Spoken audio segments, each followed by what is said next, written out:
Hello and welcome to the devotion here at Good Shepherd Lutheran Church in Lincoln, Nebraska. I'm Pastor Goodroad. Our reading today comes from the book of Revelation, chapter 7. This is the first reading for All Saints' Day. After this, I looked, and behold, a great multitude that no one could number, from every nation, from all tribes and peoples and languages, standing before the throne and before the Lamb, clothed in white robes, with palm branches in their hands, and crying out with a loud voice, "Salvation belongs to our God who sits on the throne and to the Lamb."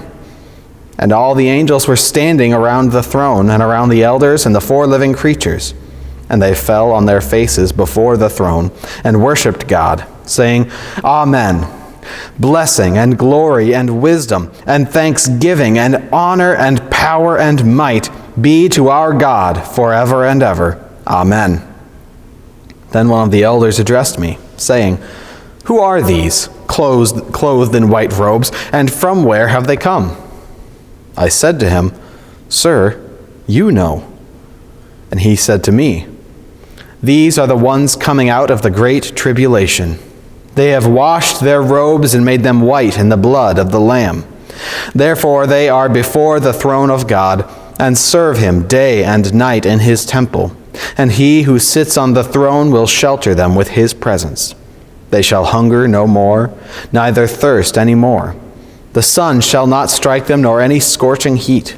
For the Lamb in the midst of the throne will be their shepherd, and he will guide them to springs of living water, and God will wipe away every tear from their eyes." This is the word of the Lord. Thanks be to God.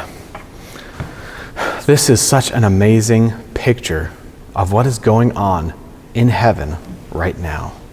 But first, I want to point something out here. This shows us what we have to do to actually get to heaven. Because it says here that they washed their robes and made them white in the blood of the Lamb. That is what we have to do. That is what Christians have to do. We don't wash our own robes in like our own blood. We don't rely on our own righteousness in order to get to heaven, to get into the presence of God. We rely on the righteousness that Christ has earned for us. We rely on the righteousness of God in order to get into his presence. We wash our robes in his blood. And have you ever thought before about how interesting that picture is? They've washed their robes and made them white in the blood of the Lamb. Blood is usually red. Blood is really pretty famous for staining things, for getting all over something, for ruining clothes. If you accidentally get a bloody nose or a cut on something and you get a stain somewhere, it's kind of hard to get out of there. Gotta use some kind of bleach, scrub on it with some soap and everything, but that's not what's happening here. The blood of Christ makes these robes white. It makes us righteous. That's the beauty of this picture. This is what Jesus has done for us.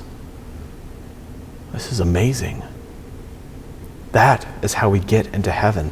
And that should be just an absolute load off our minds.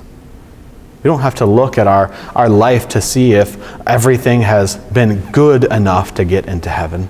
We don't have to ask other people to see if we have changed our lives somehow, if we've undergone some kind of radical change that really shows that we really believe, that we have just the right faith. No. We don't look at ourselves to know whether or not we're going to get to heaven. We look at God. We look at what he has done for us. We look at the forgiveness of sins that he gives to us. We look for his blood, because that is what washes us. That's what makes us white, clean, pure. That is what makes us truly worthy, so that we can get to heaven. So that way we can get through this, our great tribulation, our life here in this sinful, fallen world, so we can get through all of that and come out the other side washed clean by God in his presence forever, for eternity. Verse 17, for the Lamb in the midst of the throne will be their shepherd, and he will guide them to springs of living water, and God will wipe away every tear from their eyes. This is part of a kind of a great reversal. That's another thing that just makes you go, what? First, it's robes being washed in blood and being made white. And second, a lamb being the shepherd. Obviously, usually it's the other way around. Usually there's a shepherd that has to take care of a lamb because a lamb is just so innocent. It's just so easy. It's just there. It doesn't do anything. It has to be protected. It's so vulnerable. The shepherd has to protect the lamb, but no, in this case, the lamb becomes the shepherd. Because Christ is both the sacrificial lamb and he is also our shepherd who guides us home to be with God forever. That's the beauty of the gospel. That's the beauty of this whole Christian religion, of everything that God wants to give us. God makes us righteous, not us. And thanks be to God for that. In Jesus' name, amen.